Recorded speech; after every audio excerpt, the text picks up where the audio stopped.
বয়ান করছিলেন।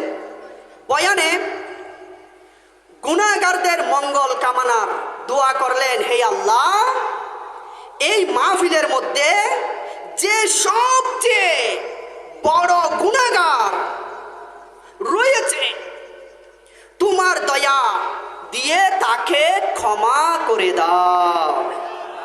হাতেম আসাম রহমতুল্লাহ বলতেছে, এই মাহফিলে যে সবচাইতে বড় গুনাহগার, আল্লাহ তুমি তারে তোমার দয়া দিয়ে কি করে দাও? কথা বলেন না, কি করে দাও? ক্ষমা করে দাও। এখন দোয়া কবুল হয়ে গেছে। এই মাহফিলের মধ্যে ছিল একজন কাফনচোর। মুসলমানকে যখন মানুষেরা দাফন করে আসতো, ওই কাফনচোর কবর কুঁড়ে রাত্রের গভীরে কাফনটি চুরে করে নিয়ে যেত। আর এই ব্যক্তি জানে না যে তার কি হয়ে গেছে, মাফ হয়ে গেছে। এখন সেই নিয়ম অনুসারে রাত্রে চলে গেল কাফন চুরি করার জন্য। মুসলমানদের কবরস্থানে গিয়ে যে নতুন কবরটি আছে সেটি কুড়া শুরু করলো।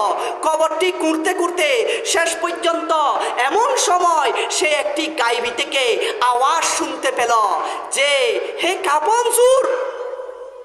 গাইবি থেকে এই কাফন চোর এই আওয়াজটি শুনে সে হতবাক হয়ে গেল, আশ্চর্য হয়ে গেল। কেউ নাই, এই আওয়াজটি কোত্থেকে আসলো? তখন সে শুনতে পেল, হে কাফন চোর, তুমি তো আজকে হাতেম আসাম রহমতুল্লাহের মাহফিলের মধ্যে ক্ষমা প্রাপ্ত হয়ে গেছো।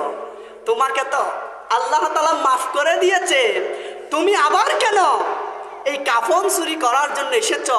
এটা গাইবি থেকে আওয়াজ শোনার সাথে সাথে তার অন্তর কেঁপে উঠল, চক্ষু দিয়ে পানি বইতে লাগলো। অন্তরে তওবা করে সেই সত্যিকার তওবা করে একজন নেককার মানুষ হয়ে গেল। সম্মানিত ইসলামী ভাইয়েরা, আলহামদুলিল্লাহ, আজকের মাহফিলও হয়তো অনেক মানুষ এমন আছে গুনাহ নিয়ে আসছে, না জানি হয়তো এখান থেকে গুনাহ মাফ হয়ে নেককার হয়ে নেকি নিয়ে ঘরের মধ্যে ফিরবে। আজকে এমনও হতে পারে।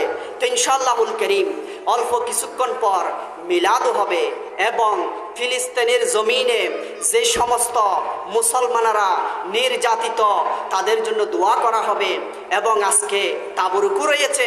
তো আমরা একটু ধৈর্য ধারণ করে সবাই বসার চেষ্টা করি। সম্মানিত ইসলামী ভাইয়েরা,